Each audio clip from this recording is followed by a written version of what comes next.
Good morning. This is Kenneth and Heather with the Advancing Equity Coalition, here to give you our quick take on what happened at the Committee of the Whole meeting last night. Heather, how are you doing today? Great, thank you. Good to see you. Do you want to go ahead and tell us what happened last night? Yeah, so last night we really heard a presentation kind of following up on what last month was, where we heard some very concerning, drastic data about how students in our district are doing academically. And then last night was really a conversation about how our district is going to create and really continue to grow cultural fluency, cultural responsiveness, cultural focus, right? In all of the curriculum and all of the opportunities that we had. And we got to hear from lots of different people in the district last night. We got to hear from some teachers, we got to hear from some principals, along with district leadership about how that's going to look. And so then we heard some questions from the board. It was honestly a lot that happened, but as far as like describing what happened, that was the general idea. Yeah. Um, and so for my slide of the night today, we have this slide, which I think was really important for the district to share. There's this quote that I believe Senior Officer Fearing shared with everybody to talk about what are we rooting ourselves in? Why is it this strategy? And what are we actually aiming for? And so to write about the literacy development of Black boys is to write about the history and politics of reading, race and ethnicity, gender, economics, the class divide, and racial hierarchy and social location. However, I witness educators having difficulty reconciling the relationships among race, ethnicity, culture, and reading. Right. And so I thought that was a really powerful slide to start the conversation and to have us be rooted in as a community, to understand like this is a different path for the district to really be exploring. Like they've been trying to do this work around bringing together culturally responsive curriculum and instruction while also trying to improve academic content and academic instruction overall. And this is a real melding of that and saying like we cannot get to better academic outcomes without including more culturally responsive instruction, more culturally responsive curriculum, and understanding like some of the critical thinking that goes along with that. And so, I share that as my slide of the night because I don't know if that was necessarily talked about too much after the initial quote was shared, but like that is for the community to now understand and recognize like that is the seed, that is the thing to hold people accountable to, right? And if we can acknowledge that we know educators are having difficulty bringing those things together, like how are we holding that up and holding people accountable to making sure that it is happening in our buildings and starting to eliminate barriers that are keeping us from upholding that quote and really operating off of it and analyzing it and living it out ultimately. So that was my slide of the night. Yeah, it was a good meeting. There was a lot of content, like you mentioned, Heather. But yeah, I was glad to hear more about what's going on in the district. So what was your do better moment? Are you going to do most valuable first? What's your Yeah, I don't know. What am I feeling today? Am I feeling positive? Am I feeling cynical? Um, I'm feeling positive today. So I feel like we're gonna start actually with our do better so we can end on a high note. How Okay, about let's do it. that? Let's Yeah, do I it. went on a real roller coaster with you there. So my do better moment. My do better moment. So they were talking a lot about like how can we connect curriculum instruction and the curriculum to people's identities. And most of the folks in the room, most of the schools and the presenters talked about like connecting it to race, which was really important. Um, but Lake Harriet showed up. Both Lake Harriet Upper and Lower showed up and decided to talk about gender identity. And I'm really glad somebody talked about gender identity. I just don't know if Lake Harriet needed to be the one to talk about gender identity. I think us as a Minneapolis collective really should want to hear what are the things Lake Harriet is doing to make sure that their students and their school is doing things that are culturally responsive in their instruction in their curriculum to for students of color, and being able to do it along racial lines as opposed to around gender identity, and being able to support young students of color in their building, young white students in their building around their racial identity and recognizing their positionality, and this whole thing that they kept talking about mirrors and windows, which I love that metaphor. But I think we all as a community and as a city can recognize like there are a couple of schools that we really want to hear from. And I just don't know if our widest and wealthiest schools should not be talking about race when they have an opportunity to. And maybe let somebody else explain like who's doing the work around gender identity. So I'm not saying that that work isn't happening at Lake Harriet. I honestly don't know, but yesterday was a missed opportunity. And I think it's a do better. Like, come on, like you have an opportunity to share. You know what people think about your school and your community. Like, you have an opportunity to share like what is the work that you're doing in this area. So yeah, that is my do better moment for the meeting last night. I mean, I will say that the white students, and so my children are taking one of the first rounds of race and identity for high school. It's now a requirement for the social studies, right?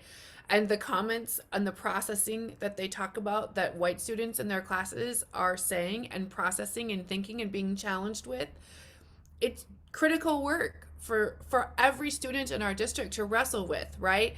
And so one of the things that I feel like we often talk much more about these issues, and we do that in a comfortable way for white students. And I appreciate that my children are having an experience where white students are actually having to like really think about who and what is their culture, what is their history. And so yeah, I think that there's room. I think there's room for us to ask that of our white and or privileged students. Absolutely. And at our some of our widest and wealthiest schools to just share what is the work that they're doing along That's those right. lines. And I thought, again, they came out to the board meeting, they sat through the whole thing, they had the opportunity. And like again, let's another school take gender identity while you take the opportunity to tell the community about what you're doing around racially, culturally responsive instruction and curriculum. Like that is what I am dying to hear from a Lake Harriet upper and lower, from some of our other schools as well. So just don't punt on the opportunity to share that, because I think it would have been important. So my do better moment was,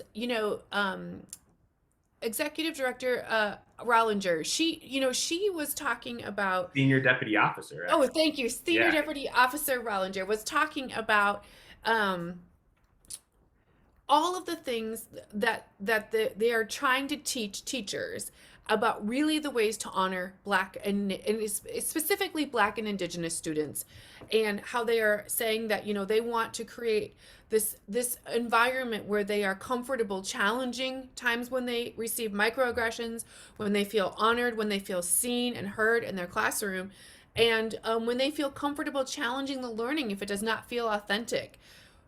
I just have to say that I don't see any proof of that living out in many classrooms in Minneapolis public schools.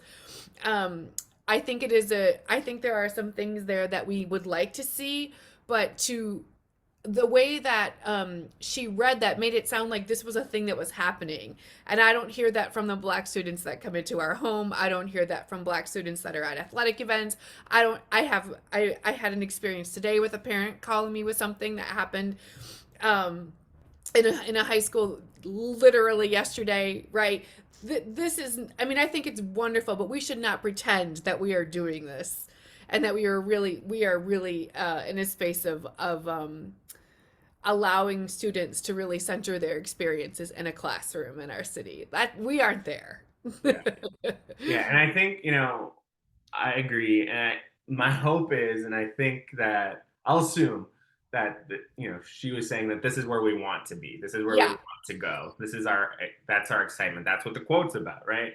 Um, but yeah, and so that actually relates to my most valuable moment. So I can transition straight there.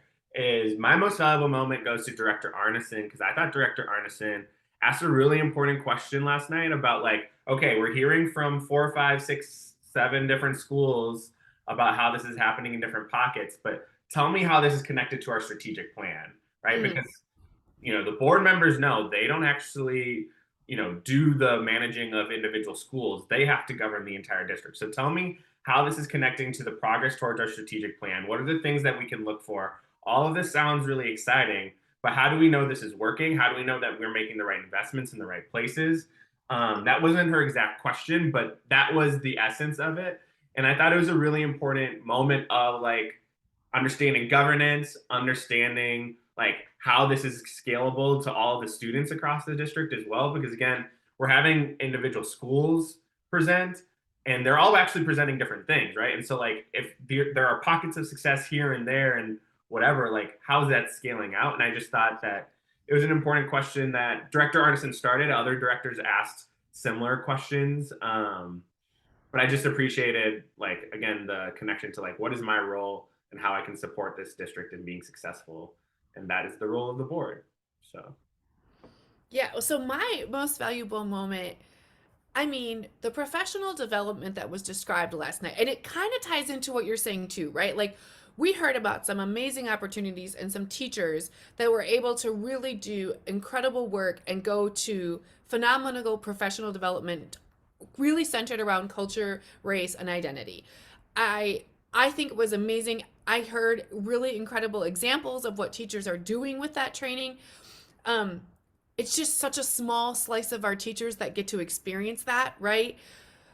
Um, so it's like it's amazing, and yet what I want to say, because I want to end on a high note, is this: what I really appreciated hearing from several teachers that presented last night after their long day of teaching, I might add, was the way that they created content and lesson plans and information, like especially we heard from Roosevelt teachers who did this, to share with other teachers. So like we know that our district doesn't necessarily have the money and the time and the means to send all of our teachers and staff for these experiences, but to see the generosity of time and the passion that teachers shared last night about how they were creating art from what they learned and how they changed grading systems from what they learned, and how it changed the way they're teaching math or a language, and then how they were taking that another step further to really expand that experience so that other teachers who didn't get to go could also have a touch of that.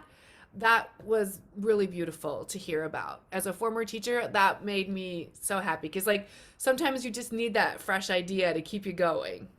yeah, no, I thought it was really cool to hear about the professional development opportunities, like the immersive professional development opportunities that folks had, um, and to see how like you said how it's translating into their classrooms now. So that was exciting. I actually have a Oh, super that's honorable right. mention most valuable moment. So I didn't want to forget. But like shout out to the ethnic studies presentation from last night, especially hearing from what's happening at Roosevelt and the partnership between the University of Minnesota and the REA department for the district, research evaluation and accountability. Or Nice. um, so yeah, I mean, I thought that was really cool to hear. Like 289 students have taken an ethnic studies course in Roosevelt, and like the type of impact that it's having, and like the idea that this is the exact type, like this is the best case scenario around the type of impact ethnic studies should be having. Like one, just a huge validation for the importance of this work that the district is undergoing. And two, just how excited everybody is about this. I just thought that, you know, we usually reserve only one most valuable moment, one do better moment, but I just had to give a super honorable mention. I do want the folks at Roosevelt and the REA department and the U of M to hear this is a super honorable mention, because yeah, it was just really cool to hear and really exciting. So I wanted to make sure to shout them out, and I also just wanted to shout out this idea, and I tweeted this earlier, but struck by like the cognitive dissonance around like we are sitting in a Minneapolis school board meeting hearing about the importance of ethnic studies, hearing about all the efforts that all these schools are doing to make sure that people's identities are seen and felt in all of in the instructions and the materials in front of the classroom. Um, and then we're having this national debate about like anti-CRT, Yeah. removing book bans and all this stuff. And there's a lot of things that aren't working right in Minneapolis. There are a lot of things that need to change, but this isn't one of them. And I was That's just right. like that conversation last night, and like the work that is happening in these buildings. Um, that's good work. And so I just wanted to share some appreciation for that as well. So maybe that's another regular honorable mention. I don't know, but yeah, Yeah. that was that. So, Yeah. well, we're like your favorite podcast now. So please share, like, subscribe if that's a thing that how you're listening to this. Thank you for listening, and yeah, we have more stuff coming soon. So check us out. Thanks. Bye. Bye.